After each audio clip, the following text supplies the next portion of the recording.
Why do Americans miss some of the greatest WWII films ever made? Britain's war cinema is darker, colder, and brutally honest. These films show war not as spectacle, but as survival. No Hollywood polish, no happy endings. Just grit, fear, and sacrifice. Here are 10 great British WWII films most Americans ignore, but absolutely should not. Number 10. The Cruel Sea, 1953. This is not your typical war movie. There are no heroes, just men clinging to sanity in the cold black Atlantic. The Cruel Sea is Britain's naval masterpiece. No sweeping battles, no glamorous stars, just creaking ships, drowning sailors, and the constant hum of dread. Based on Nicholas Montserrat's novel, it follows Commander Erickson and his escort crew protecting convoys from German U-boats. The film's emotional power lies in the silence. The long, quiet stretches where men listen to sonar and wonder if they'll live another hour. When the torpedoes hit, the panic feels real. When decisions must be made whether to save men in the water or attack an enemy submarine, the camera does not flinch. Neither does Erickson. Critics praised its realism. Royal Navy veterans called it the most authentic naval film ever made. It does not romanticize war, it shows it as it was, cruel, dirty, and pitiless. The Atlantic becomes a living monster. It is the sea that breaks men more than the enemy. In the United States, this film barely made a ripple. But in Britain, The Cruel Sea is a cornerstone of war cinema. It's not about victory. It's about endurance. And the cost of survival. Number 9. Went the Day Well, 1942. Before the Eagle has landed or Red Dawn imagined Nazi invasions, there was Went the Day Well.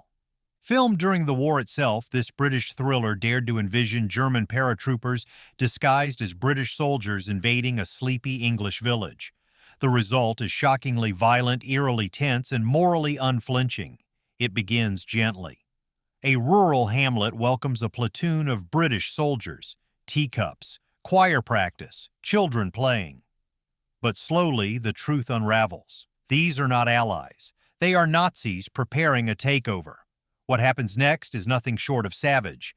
Villagers fight back. Children are used as shields. Women wield axes. There is no safety, no certainty. Only choices and consequences. Directed by Alberto Cavalcanti, the film combines propaganda urgency with startling grit. It encourages vigilance but shows the cost. Civilians become killers. Moral lines blur. It was far ahead of its time, featuring female resistance fighters and shocking betrayals rarely seen in 40s cinema. Ignored in the U.S. for decades, this film has since become a cult favorite among war cinema aficionados. Its influence ripples into modern thrillers. Its legacy remains chilling. Few wartime films are this bold, this brutal, or this honest. Number 8. The Way Ahead, 1944. Before Band of Brothers captured the camaraderie of infantrymen, The Way Ahead quietly did it first. Written by Eric Ambler and co-star David Niven during wartime service, it's not about battle but about transformation.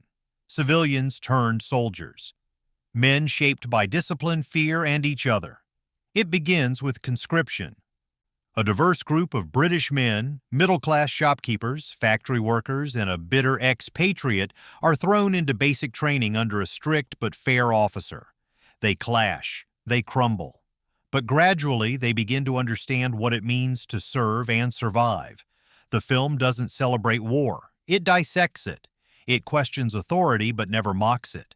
It shows unity forged not through jingoism, but through exhaustion, pain, and hard-earned respect. Unlike Hollywood's larger-than-life portrayals, The Way Ahead gives us ordinary men doing extraordinary things without even realizing it. The final act in North Africa is tense but restrained. There are no sweeping victories, just one more mission, one more town, one more chance to hold the line, rarely shown in America. The Way Ahead remains a blueprint for ensemble war dramas. Its influence can be felt in everything from A Bridge Too Far to 1917. For those seeking truth, not triumph, this film still resonates. Number 7. Ice Cold in Alex, 1958. This is the desert war movie Hollywood never made. Ice Cold and Alex is not about gunfights or grand campaigns. It is about heat thirst and survival. A small British ambulance crew drives across the blistering Libyan desert, escaping the Axis advance. Every mile is agony. Every dune a test. Captain Anson is exhausted and alcoholic on the edge of collapse. His passengers include a suspicious South African officer and 2 nurses. Trust is fragile. The journey becomes less about reaching Alexandria and more about enduring together. There is a German spy among them, and the tension simmers like the desert sun. One mistake, and they die. No reinforcements. No glory, just the long, hard road and the promise of a cold beer at the end. The performances are intimate, stripped down. John Mills delivers one of his most human roles, and that final scene in the Alexandria bar, when Anson finally gets his ice-cold lager, is a moment of earned grace. No cheers, just relief. Ignored by American audiences raised on Patton and The Longest Day, this film remains beloved in Britain. It's not about war as conquest, but war as suffering, war as endurance. It shows what happens between battles, when survival is the only mission. Number 6. The Dam Busters, 1955. Before Top Gun, there was The Dam Busters. But this is no action romp. It is a slow, meticulous film about risk science and the moral cost of innovation. Based on the real RAF mission to destroy German dams using bouncing bombs, this film inspired generations of engineers and aviators, yet remains curiously underseen in America. The film follows 2 parallel stories. On one side is Barnes Wallis, a civilian inventor struggling to convince the military that his radical idea can work. On the other side is Wing Commander Guy Gibson training a squadron of elite bomber pilots to fly lower, faster, and more precisely than ever before. The actual raid is breathless. But what lingers is the lead-up, the technical challenges, the moral doubts, and the unspoken fear that it all might fail. The cost is staggering. The film never forgets that. Nor does it flinch from the civilian deaths the raid caused. In Britain, The Dam Busters is a cultural touchstone. Its theme music is iconic. Its final act taught every British child what courage and sacrifice meant. In America, it never hit the same emotional chord, maybe because it lacks a traditional hero's arc, maybe because it does not pretend war is clean. But for those willing to watch it, The Dam Busters reveals how invention and destruction walk hand in hand. Number 5. The Small Back Room, 1949. This is not a combat film. It is a psychological time bomb. The Small Back Room dives deep into the war's secret underside, the bomb disposal units, the lonely scientists, and the men too damaged to be poster boys. It's claustrophobic, bleak, and unforgettable. Sammy Rice is a civilian weapons expert. He's brilliant but broken. He drinks to numb the pain of a prosthetic foot and a shattered past. When a new German booby trap starts killing British soldiers, he is called to solve it. The film becomes a battle not between armies, but between a man and his own demons. The final sequence, Sammy alone in a seaside bunker defusing a ticking bomb, is pure cinema. No music, no cuts, just sweat breathing and dread. It is one of the most nerve-shredding scenes in British film history. Directors Powell and Pressburger fill the film with shadows, guilt, and regret. It is noir more than war, and yet it is entirely about the war. The cost it exacts, the minds it unravels, the courage it demands in silence. Americans largely ignored The Small Back Room when it was released. Too slow, too strange, too internal. But in Britain it is hailed as one of the most intelligent war films ever made. It shows the war behind the war, the one fought in labs, pubs, and lonely rooms. Number 4. Ill Met by Moonlight, 1957. Set in Nazi-occupied Crete. Ill Met by Moonlight tells the true story of a daring British mission to kidnap a German general and spirit him into the mountains. But this is no swaggering action film. It is a shadowy, slow-burn espionage thriller. Powell and Pressburger again subvert expectations. There is tension, there is daring, but there is no glory. Major Patrick Lee Fermor played with simmering charisma by Dirk Bogarde, leads a band of British SOE agents and Greek partisans into enemy territory. Their target, General Heinrich Kreipe, is captured in a bold roadside ambush. What follows is not a thrilling escape, but a long, nightmarish journey through hostile mountains with enemy patrols closing in. The film is drenched in paranoia. The stunning Cretan landscapes are made ominous. Every whisper could be betrayal. Every footstep could be death. The Germans are not buffoons. They are competent and relentless. The drama unfolds through mistrust glances and silence. There are no massive firefights, no rousing speeches. Instead, we see the toll of resistance, the cost of staying hidden, and the strain of always running. The film does not treat heroism as spectacle. It shows it as suffering. American audiences in the 50s were fed on war epics with swelling scores and clear victories. Ill Met by Moonlight is something else entirely. Quiet, bleak, morally ambiguous. For those who know war is not won by glory but by endurance, this film speaks volumes. It is the kind of story the shadows remember. Number 3. The Captive Heart, 1946. In a genre obsessed with escape stories, The Captive Heart stands apart. There are no tunnels, no great escapes, no daring flights to Switzerland. Instead, this film focuses on the psychological war fought behind barbed wire. It is a story of identity, of guilt, of men trying to hold on to hope in a world that has no use for it.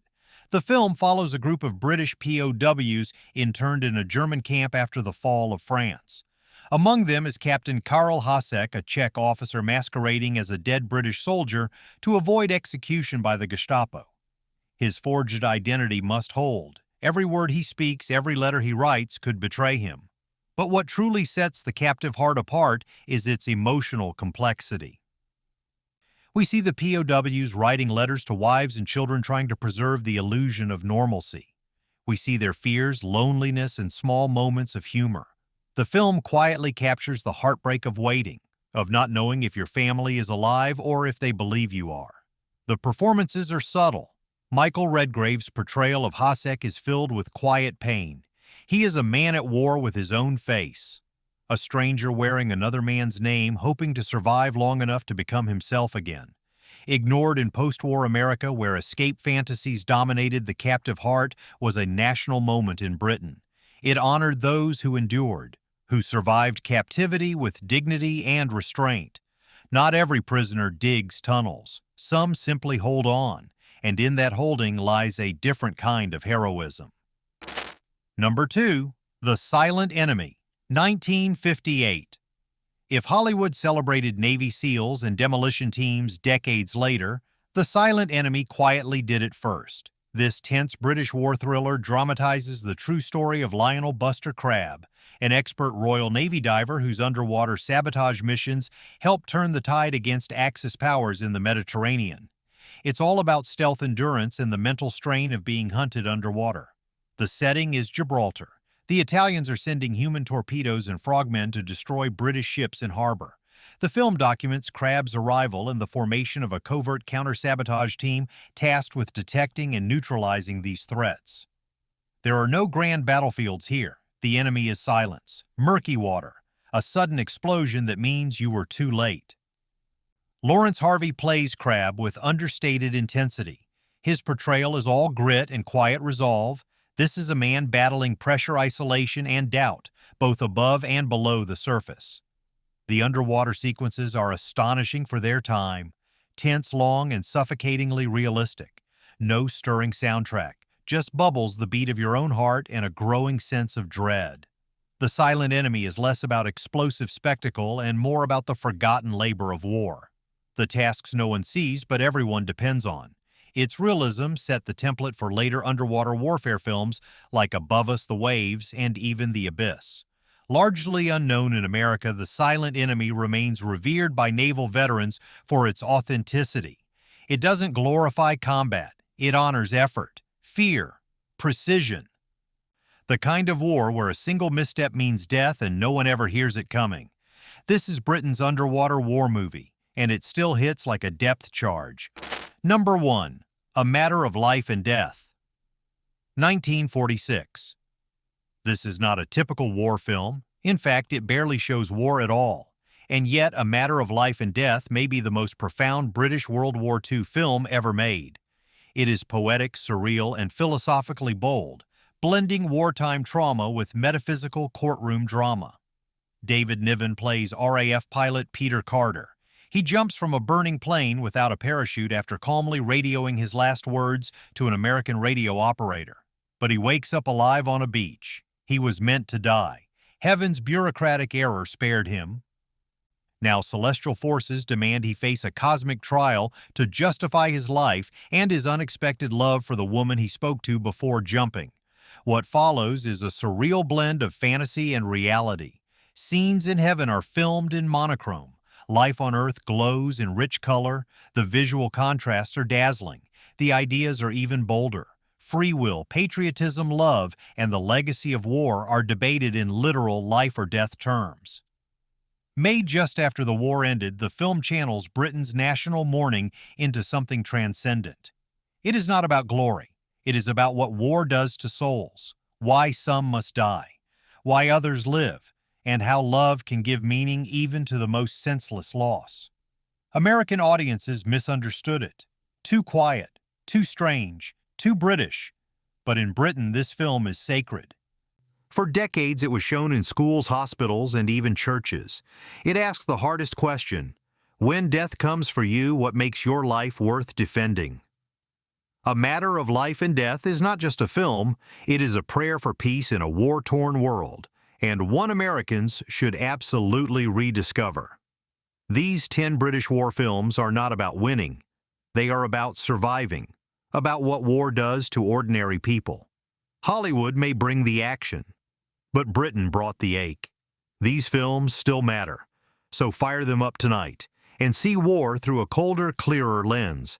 Share and subscribe for more.